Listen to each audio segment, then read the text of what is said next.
Hi, and welcome to Dr. Shay Ed. My name is Dr. Shawana Chambers, also known as Dr. Shay. This video will focus on COVID-19 and the impacts that it has been having and will continue to have on K-12 education. This first video, I want to focus on curriculum and instruction as the area that I talk about. There are 4 core areas that I have identified and am truly interested in seeing how this pandemic impacts our changes that we make to our programming, to our policies, and such to support students and their families. However, today, I want to talk a little bit about curriculum and instruction and what those potential changes might look like.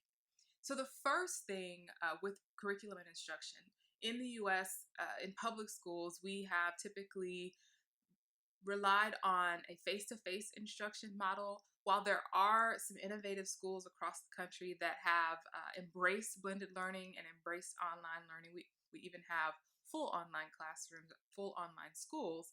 By and large, in the United States, we have been more focused on that face-to-face instruction within the classroom, the regular brick and mortar.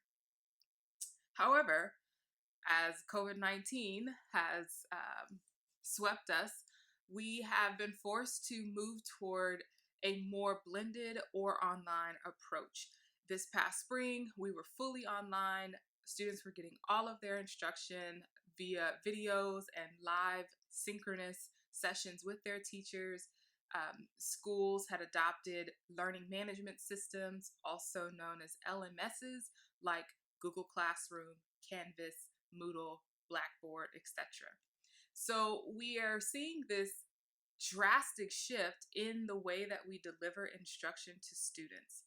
And I know that a lot of people want this thing to be temporary, right? A lot of people want us to go right back to face-to-face instruction as soon as it's safe and put blended learning and online learning behind us. But that's not happening. I don't see that happening because this pandemic is something that will take time to find a vaccine and all of these things. And so we're going to need to embrace the ability to teach students online and reimagine. I know that's really a catchy word now, but rethink about how we educate kids and how we get information to them. And often, sometimes, what is the role of the teacher? So that delivery piece, is a major shift for us. It's a major shift for teachers. A lot of teachers had never been taught how to teach online. It's a different thing. There are some concepts that are the same, but a lot of it is different. And so, teachers needed support. Some districts were really good about providing instructional support to teachers, coaching them through, supporting them as they were creating instructional videos and trying to identify the best ways to support kids. And some districts and schools just did not do a very good job of that. And that is a symptom of us needing to plan better and needing to think more proactively about, things as we can, right? As I've said, online learning has existed for decades. So it's something that we could have already had in place, at least at the bare minimum. So, instructional delivery changes, learning management systems have to be adopted. Textbooks and activities, those things, you can't always just take something that you're doing face to face and automatically transition it over into an online environment and think that it's going to work exactly the same. A lot of things change. The dynamics of being face to face with someone are not there. And though you may be doing synchronous learning where everyone's logged in at the same time and you're looking at each other on video or you're talking to each other on the phone, it's still not quite the same as being face to face with someone in the same room. So sometimes these activities have to be updated. They have to be reimagined in a way that allows students to use technology and use other software and devices to support their learning and take their learning to the next level. Textbooks are kind of going the way of the dinosaur for a lot of places because of the cost for schools to keep them up and to replenish over the course of 10 years when they're adopted. So a lot of districts and schools might only have class sets of textbooks, which means if you have 150 students but only 30 textbooks, you have to have something for those additional students to support them when they're at home. So we may see an increase in e-texts and ebooks and sites like OpenStack or CK12 that provide online text materials to educational institutions. We will see a lot of that grow over the next couple of months and potentially years. Another thing that that was impacted in terms of curriculum and development is the sharp increase in the number of adaptive software and technology tools that students are being asked to use. Things like iExcel, ScoopPad, and all of those types of services are able to assess students in ways that teachers can't when they're not with their students face to face. So the use of technology has also been helpful in really drilling down into what students need, what their gaps are, and how we can be more targeted in our approach to how we are supporting them. Those are going to see huge consumption percentages as we move forward because COVID has, in a lot of ways caused learning gaps for a lot of our students. The other piece that I think is really important for us to be thinking about as leaders, as teachers, as educators, is how we are going to provide support to our students from special programs, our students who have IEPs, our students who have language acquisition needs, our students who are in life skills or have resource classrooms and these things, students with 504s. How are we going to make sure that we are providing high quality support and instruction for them if we are continuing with this social distancing, fewer kids in the classroom, maybe online approach into the next school year? When the federal government said no exceptions to this, great.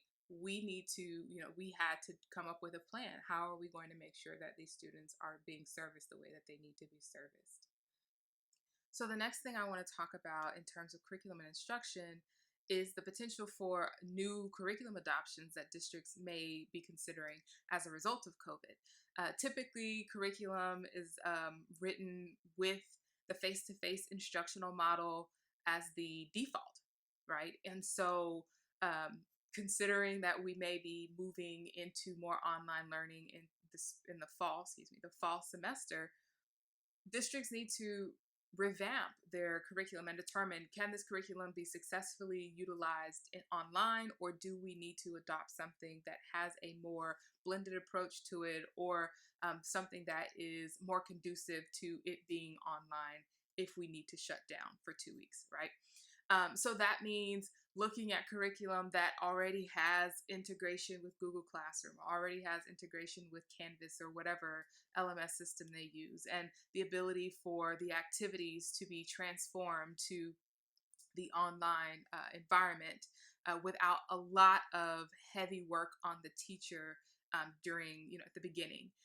Those are things that districts may be considering right now. I know it's something that we're considering, that I've considered especially, is how can we make sure that we're preparing teachers and providing them with the resources that they need to be successful if we end up closing midway through the school year.